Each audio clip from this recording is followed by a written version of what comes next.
Baik, Assalamualaikum warahmatullahi wabarakatuh. Sebelumnya, perkenalkan kita dari kelompok baterai yang beranggotakan 5 orang. Ada saya sendiri Muhammad Ihsan, yang kedua itu ada Ramal Guna, yang ketiga ada Dava Sidki, yang keempat ada Prastiani, dan yang kelima ada Natifa.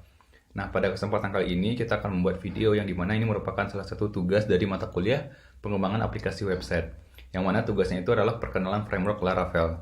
Nah, pada tugas ini ada beberapa poin yang akan kita coba cantumkan atau kita presentasiin.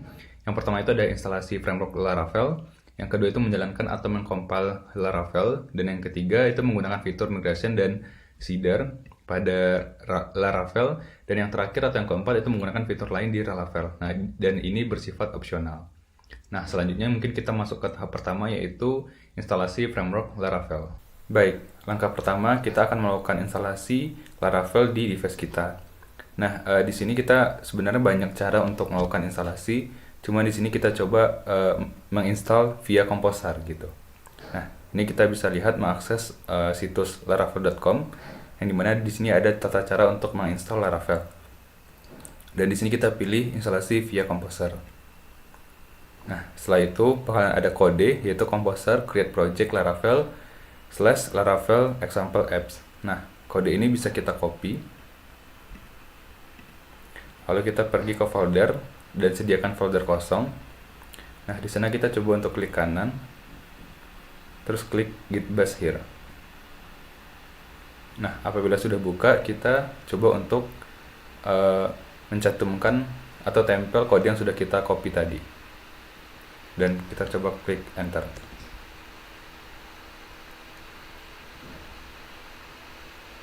Nah, pada tahap ini Laravel tadi di-download dan diinstal ke folder yang sudah kita buat tadi, dan itu fungsi dari git bash here. Jadi mendownload file installer dan menginstalnya di folder yang udah kita tentukan. Nah, sekarang kita coba tunggu sampai proses instalasi selesai. Nah, setelah selesai kita bisa lihat file yang tadi udah di-download dan diinstal, yaitu Laravel. Nah, ini merupakan hasil dari file yang di-download dan diinstal. Dan ini juga ada beberapa fungsi yang sudah ada template-nya dari Laravel. Halo teman-teman semua, nama saya Natifa Agustiana dengan NIM 120219013. Di sini saya akan melanjutkan materi mengenai Laravel. Lebih tepatnya, bagaimana sih cara menampilkan atau menjalankan Laravel di browser kita sendiri. Yang pertama, teman-teman jangan lupa ya, sudah menginstal dan mengkonfigurasi Laravelnya di komputer teman-teman. Lalu, selanjutnya, teman-teman bisa masuk ke folder teman-teman yang sudah dibuat, yang isinya ada Laravel dan settingan-settingan teman-teman yang sudah disesuaikan dengan keinginan masing-masing. Selanjutnya, kita bisa menggunakan aplikasi Git dengan cara klik kanan, pilih Git bash here. Lalu teman-teman bisa masuk ke dalam folder teman-teman dengan cara pilih nama foldernya teman-teman. Ini nama folder saya atau tugas WAD ya. Di enter aja. Nah, kalau ini artinya udah masuk ya teman-teman. Selanjutnya teman-teman bisa masukkan saja sintak PHP artisan serve. Itu sintak atau perintah yang digunakan untuk menjalankan aplikasi yang telah kita buat di localhost kita sendiri. Selanjutnya teman-teman langsung enter aja. Kalau teman-teman enter, pasti ada alamat http 127.00.1.8000. Di sini teman-teman langsung aja di copy, tapi caranya di blok. Terus klik kanan, copy. Terus teman-teman bisa masuk ke browser teman-teman masing-masing, dipaste aja, begitu enter. Nah, muncul tampilan yang sudah teman-teman buat. Kalau teman-teman ingin memberhentikan, bisa teman-teman pencet Ctrl+C pada keyboard. Nah, ini artinya sudah berhenti. Coba kita cek ya di halaman browser kita. Kita refresh dulu. Nah, maka tampilannya akan seperti ini. Nama saya Rama Wiguna. Selanjutnya saya akan menjelaskan MVC migration yang ada di Laravel dengan tema tubes kami yaitu Kidok. Di sini kita langsung saja lihat di Visual Code-nya dan pergi ke database, kemudian migration. Kemudian kita akan membuat model database-nya dengan Ctrl Shift V. Kemudian kita artisan make model lagi saja. Kemudian model name-nya kita ini ingin membuat migration tentang user. Kita buat saja pengguna di sini. Kemudian enter, kemudian yes. Nah, sudah ada di sini untuk yang pengguna tadi. Nah, di sini dia menggunakan plural bahasa Inggris, makanya jadi ada S di belakangnya. Sebelum itu, mari kita akan membuat database-nya terlebih dahulu di PHP MyAdmin kita. Kita buat database kosongan, kita new dulu. Kemudian database name-nya kita buat aja Kidok. Dan enter. Nah, di sini sudah ada ya database Kidoknya. Selanjutnya kita akan masuk lagi ke yang tadi, ke migration tadi. Ini dia. Nah, di sini kita tinggal memasukkan apa-apa saja yang ingin kita gunakan di dalam pengguna tadi, atribut-atributnya. Misalnya di sini saya sudah buat contohnya seperti ini. Ada ID juga tentunya. Kemudian ada nomor HP. Kemudian ada nama. Kemudian ada tempat tanggal lahir si user. Dan terakhir ada passwordnya. Kita rapikan saja terlebih dahulu. Kemudian jangan lupa untuk di save. Nah, untuk menghubungkannya ke database, kita tinggal pergi ke .env tadi. Kemudian di sini adalah Laravel.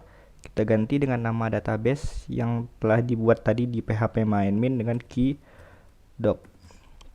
Setelah sudah benar, kita cek kembali. Sudah benar tulisannya key strip doc. Kembali lagi, ini jangan lupa di save juga. Kemudian kita tinggal menjalankan migration tadi dengan .env yang akan terhubung ke PHP MyAdmin dengan kita buka open terminal saja. Nah, kodenya yaitu PHP artisan migrate refresh. Nah, seharusnya sudah berhasil ya. Mari kita lihat di database-nya dengan Kidok tadi. Kita buka, kita refresh dulu.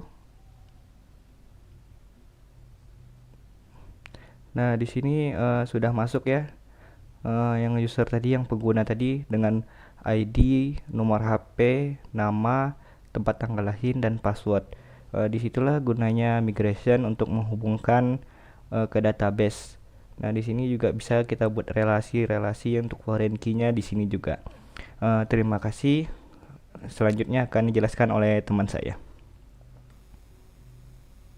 Baik, di sini saya akan menjelaskan salah satu fitur canggih yang ada di dalam Laravel, yaitu blade templating. Jadi, blade templating itu apa? Blade templating itu merupakan salah satu fitur yang ada di dalam Laravel yang fungsinya itu untuk menampilkan layout. Nah, selain itu juga, melalui blade templating ini, kita bisa memasukkan sintaks PHP tanpa perlu membuat tag-nya terlebih dahulu. Nah, di sini saya akan mendemokan sedikit cara penggunaan blade templating. Nah, di sini saya sudah jadi blade templating ini digunakan di dalam kalau di Laravel itu di dalam resource pada folder view. Nah, di sini itu punya banyak folder, bisa dibikin folder lagi. Nah, di sini saya buat folder layout. Nah, folder layout ini isinya untuk main blade. Jadi nanti saya rencananya itu akan memisahkan di dalam main ini kan ada navbar, ada footer, dan juga ada isinya apa gitu kan, atau codingannya per halaman per layout websitenya. Nah, untuk kalau misalkan kita manual, kita kan perlu memindahkan navbarnya di setiap layout websitenya gitu. Nah, melalui blade templating ini kita bisa mempersingkatnya biar nggak berulang-ulang. Jadi di sini saya buat lagi folder parsial. Nah, folder parsial ini nantinya akan berisi dengan file footer dan juga navbar. Oh ya, satu lagi kalau untuk menggunakan fitur blade ini, dalam penamaan filenya itu kita harus menggunakan .blade. Nah, kalau misalkan kita .php aja, filenya nanti itu akan error. Jadi jangan lupa untuk nama filenya apa, .blade.php. Seperti itu. Nah, langsung aja di sini saya akan coba. Nah, tadi kan saya bilang kalau di main blade itu ada navbar, ada juga footer.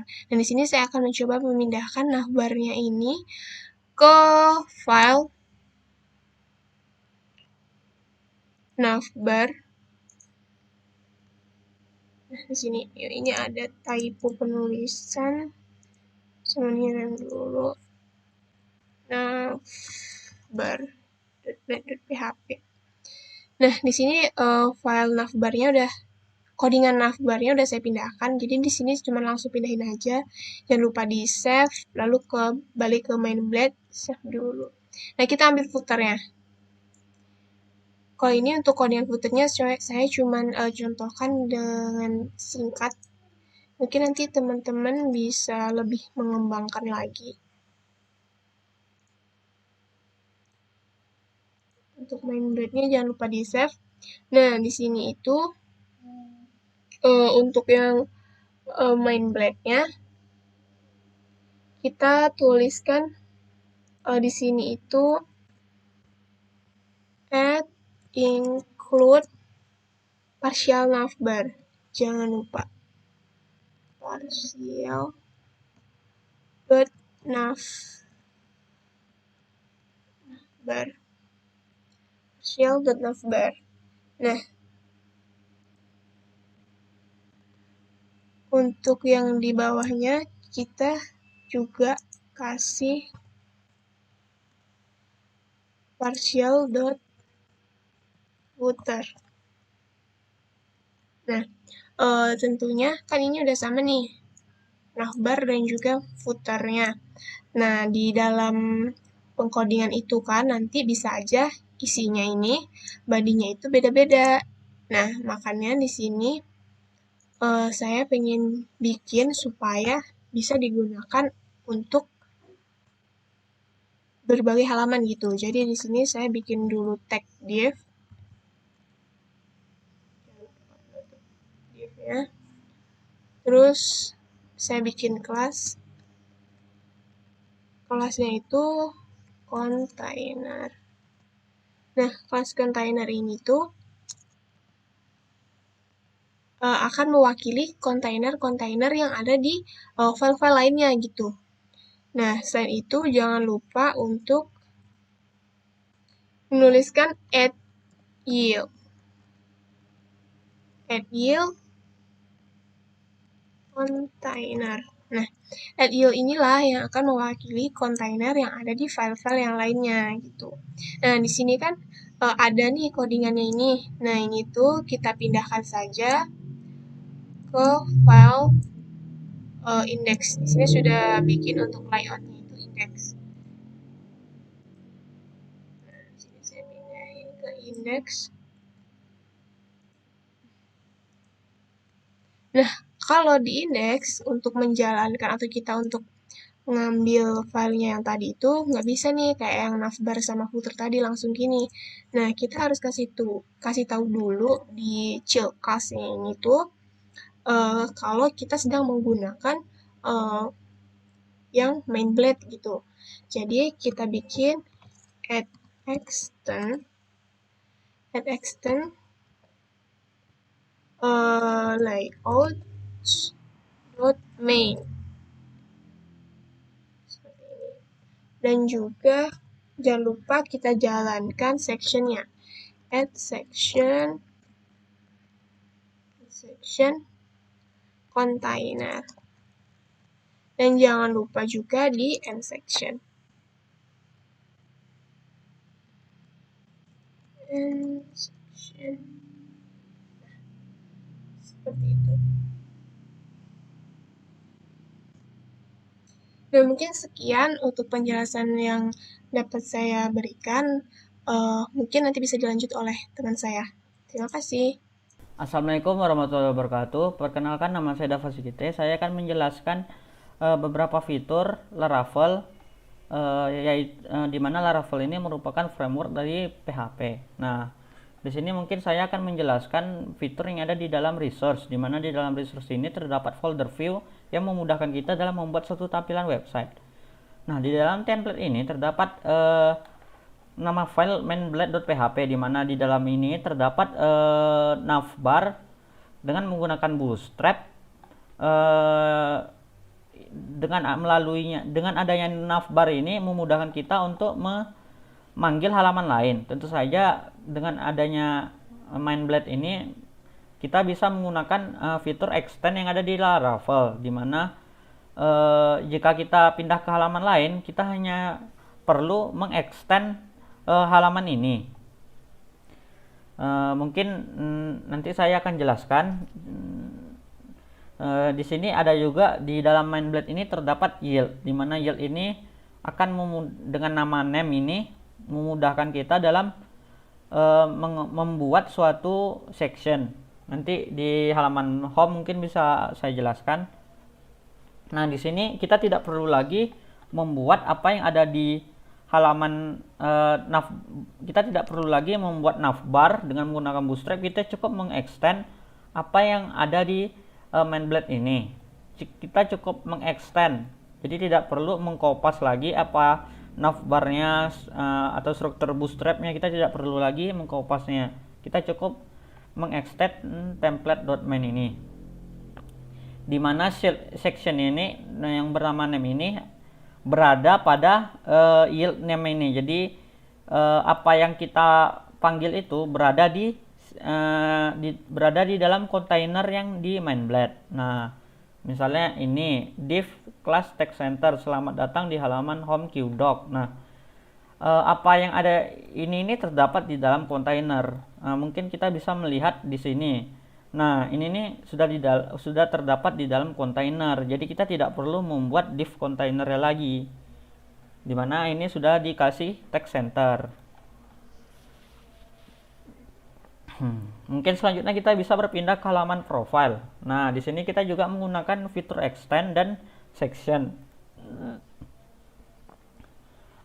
Mungkin untuk saat ini kelompok kami masih mengembangkan websitenya. Jadi apa yang ada di sini masih percobaan. Misalnya seperti ini, di dalam profil dokter itu terdapat nama, tempat tanggal lahir, nomor HP, SID, password, bintang ini.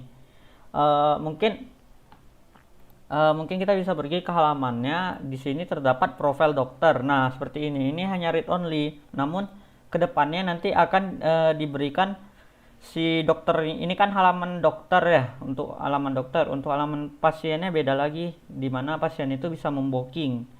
Itu beda lagi. Jadi di dalam profil dokter ini si dokternya itu bisa mengedit dan mengedit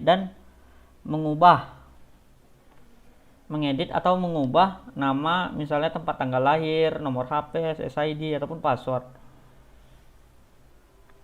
Mungkin selanjutnya akan dijelaskan yang jadwal, di mana jadwal ini dia mengextend home tadi dan memberikan section name. Jadi apa yang ada di dalam si kontainer, jadi sectionnya ini berada di dalam kontainer, di mana dalam kontainer itu tidak terdapat jadwal konsultasi pasien.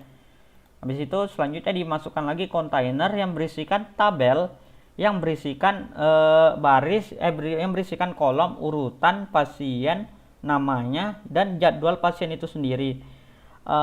Di mana di sini saya menggunakan fitur for each yang memudahkan kita dalam membuat suatu baris dalam tabel ini. Mungkin seperti tag-tag yang ini bukan tag-tag PHP, namun ini tag-tag Laravel ya. Ini memudahkan kita dalam membuat suatu variabel. Mungkin karena yang di view sudah, Bagaimana sih cara menghubungkannya? Itu menggunakan apa yang ada di roots melalui file web.php. Nah, di sini kita mereturn, di sini kan ada nih root get slash function. Ini slash ini merupakan halaman awalnya. Seperti yang ada di main.blade nih, yang halaman home-nya itu adalah slash biasa. Begitu juga dengan apa yang ada di logonya ini, qdoc-nya ini slash juga. Nah, di web.php-nya ini dia root get function. Apa sih functionnya itu? Dia tuh functionnya itu mereturn view. Jadi apa tampilan yang ada di home itu ditampilkan akan ditampilkan terus. Seperti jika kita mengklik apa yang ada di home, misalnya kita pindah ke profile. Ini kan lagi di profile, kita pencet home. Nah, pergi lagi ke sini dan apa yang jika kita klik qdoc-nya juga sama. Mungkin untuk yang profile sama saja, namun di sini dia pakai slash profile karena ini dia berada di namanya itu filenya itu profile. Berbeda dengan ini karena ini merupakan halaman awalnya. Mungkin yang di halaman jadwal ini agak sedikit ribet karena di sini kita menggunakan variabel $jadwal pasien yang dimanakan di dalamnya ini terdapat array yang masih diinput secara manual, namun kedepannya akan dimudahkan dengan pembuatan dengan menggunakan database. Untuk saat ini hanya digunakan secara manual seperti ini, di mana jadwal pasien ini terdapat nomor antrian, nama, dan waktu. Untuk saat ini barisnya mungkin masih terisi hanya 3. Jadi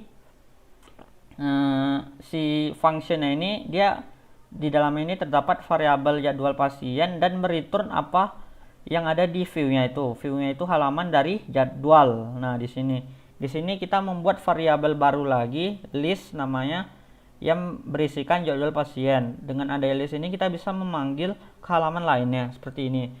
Tadi kan ada yang ini, for each list as list. Nah, jadi list yang ada di sini itu berasal dari yang kita buat di web.php ini. Tapi karena kita di jadwal halaman jadwalnya membuat as list, jadi kita membuat tiap barisnya itu bernamakan list yang pakai s ini, dengan namanya itu nomor antrian, disesuaikan juga dengan yang tadi. Tadi kan namanya nomor antrian, nama, dan waktu. Jadi kita tidak perlu membuat baris baru secara manual, kita cukup menuliskan for each perulangan. Jadi selama adanya array, kita bisa menampilkan barisnya tersebut seperti ini. Mungkin jika kita bisa di sini tampilannya itu akan menjadi seperti ini. Nah, di sini yang terlihat urutan nama jadwal. Ini kita tidak perlu membuat baris baru, tapi kita menggunakan bantuan for each seperti itu. Di selanjutnya mungkin akan dicoba dulu ya. Ininya kita kopaskan saja. Misalnya kan ini sudah nomor antrian 3, 4. Nah, di sini kita ubah namanya menjadi Dimas. Sininya 14 jadinya 19 lah. Mungkin jika kita merefreshnya akan berubah menjadi 4 baris. Nah, di sini berubah menjadi 4 baris. Nah, mungkin untuk saat ini belum ada database yang kami buat. Nah, yang saya buat kedepannya mungkin akan dilakukan dengan database, tentu memudahkan dalam penginputan dan penyimpanan data. Sekian dari saya. Baiklah, mungkin demikian pemaparan materi mengenai Laravel dari kelompok kami. Terima kasih sudah menyimak. Wassalamualaikum warahmatullahi wabarakatuh.